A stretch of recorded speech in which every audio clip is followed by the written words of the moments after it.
नमस्कार। Super India news team में आपका स्वागत है। मैं हूं राजेश आर्य। आइए देखते हैं आज का विशेष समाचार। अब सावधान रहें आंदोलन जीवियों से। आप कल्पना कीजिए कि यदि नर्मदा बांध परियोजना के खिलाफ खड़ी मेघा पाटकर सफल हो गई होती तो क्या होता। आज से कांग्रेस की भारत जोड़ो यात्रा शुरू हो रही है। यह यात्रा कांग्रेस का जनाधार बढ़ाने में कितनी सहायक होगी, यह तो भविष्य ही बताएगा। इस यात्रा में कांग्रेस के साथ 200 से अधिक ऐसे लोग भी जुड़ रहे हैं जो मूलतः कांग्रेस नहीं है। इनमें से कुछ के पास राजनीतिक किस्म के अपने संगठन भी हैं, जैसे कि योगेंद्र यादव का स्वराज इंडिया। चंद दिनों पहले उन्होंने संयुक्त किसान मोर्चे की समन्वय समिति से त्यागपत्र दे दिया था। माना जाता है कि इसका कारण कांग्रेस की भारत जोड़ो यात्रा में शामिल होना है। योगेंद्र यादव के साथ प्रशांत भूषण और प्रोफेसर आनंद कुमार भी भारत यात्रा से जुड़ रहे हैं। ये वही लोग हैं जिन्होंने एक समय अरविंद केजरीवाल के साथ मिलकर मनमोहन सिंह सरकार के भ्रष्टाचार के खिलाफ मुहिम छेड़ी थी। अब वे मोदी सरकार की कथित जन विरोधी नीतियों से लड़ने के लिए कांग्रेस का साथ देना आवश्यक समझ रहे हैं।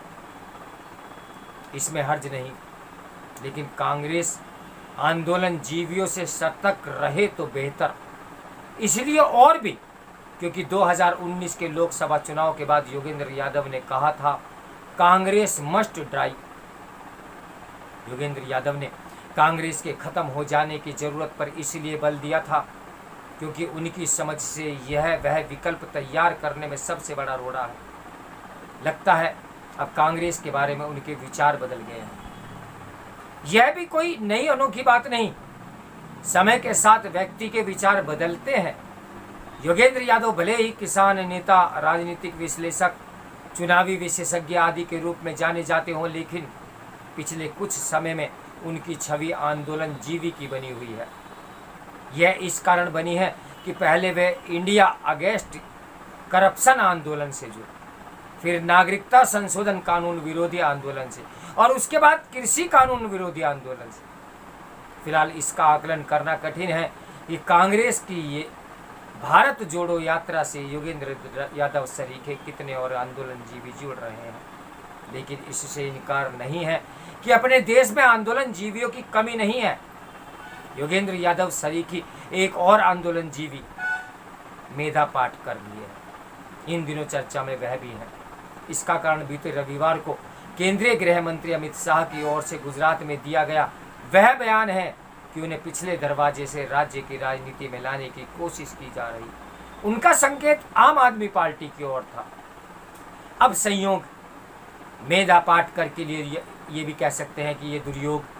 ये इसी दिन अर्थशास्त्री स्वामीनाथन अय्यर ने अपने एक लेख के जरिए इस पर अफसोस जताया कि किस तरह एक समय वे मेघा के झांसे में आ गए थे और उनकी बातों से प्रेरित होकर उन नर्मदा परियोजना के विरोध में लिखा था।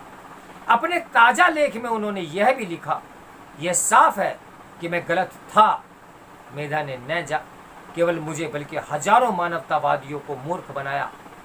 पता नहीं ये हजारों लोग कौन थे, लेकिन ये सबको पता है कि कथित किसान आंदोलन के दौरान किस तरह हजारों किसानों को झूठ का सहारा लेकर मूर्ख बनाया गया।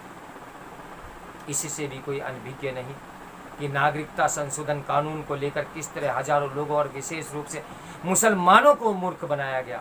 जिस कानून का किसी भारतीय नागरिकता से कोई लेना देना नहीं था, उसके बारे में ये झूठ फैलाया गया कि उसके जरिए भारत के मुसलमानों को की नागरिकता छीन ली जाएगी। कृषि कानून विरोधी आंदोलन के दौरान भी यह झूठ बार बार दोहराया गया कि इन कानूनों के जरिए किसानों की जमीन छीन ली जाएगी। इन दोनों आंदोलनों में योगेंद्र यादव की सक्रियता किसी से छिपी नहीं थी। बात हो रही थी मेधा पाटकर की, तो उन्होंने इसका खंडन किया है कि वे गुजरात में आम आदमी पार्टी की ओर से मुख्यमंत्री पद की दावेदार हो सकती हैं। लेकिन यह किसी से छिपा नहीं। उन्होंने 2014 में इसी पार्टी की प्रत्याशी के रूप में मुंबई से चुनाव लड़ा था। मेधा पाटकर नर्मदा बचाओ आंदोलन के लिए जानी जाती हैं। वह इसी नाम से बनाए गए संगठन की संस्थापक सदस्य भी हैं। उन्होंने दशकों तक इस परियोजना का विरोध किया। धीरे धीरे उनके इस आंदोलन में कथित पर्यावरणविद, मानवाधिकारवादी आदि शामिल हो गए। इस परियोजना का विरोध इतना बढ़ा, इतना अधिक बढ़ा कि विश्व बैंक आर्थिक सहयोग देने के अपने वादे से पीछे हट गया। मेधा पाटकर उनके सहयोगी ये तर्क दिया करते थे कि इस परियोजना का जो लाभ गिनाए जा रहे हैं वह सब हवा हवाई है और इससे किसानों को कोई लाभ नहीं होने वाला और विस्थापित लोगों का जीवन नरक बन जाएगा। ऐसा कुछ भी तो नहीं हुआ। इस परियोजना से गुजरात और राजस्थान के लाखों किसानों को सिंचाई के लिए जल और लाखों लोगों को पीने का पानी मिला। एक सर्वेक्षण के अनुसार जिन वनवासियों को विस्थापित किया गया वे पहले की तुलना में अच्छी स्थिति में हैं। कल्पना कीजिए कि यदि मेधा पाटकर सफल हो गई होती तो क्या होता। ये कल्पना इसलिए की जानी चाहिए क्योंकि उनके जैसे आंदोलन जीवियों के कारण ही तमिलनाडु में तांबा बनाने वाली वेदांता समूह का स्टरलाइट कॉपर षड्यंत्र बंद हो गया। इसी के साथ भारत तांबे के निर्यातक से आयातक में तब्दील हो गया। यह भी ध्यान रहे कि आंदोलन जीवियों के कारण ही कुंडनकुलम परमाणु बिजली घर की परियोजना की अनावश्यक देरी हुई। तत्कालीन प्रधानमंत्री मनमोहन सिंह का कहना था कि इस परियोजना के विरोध के पीछे कुछ विदेशी गैर सरकारी संगठन हैं।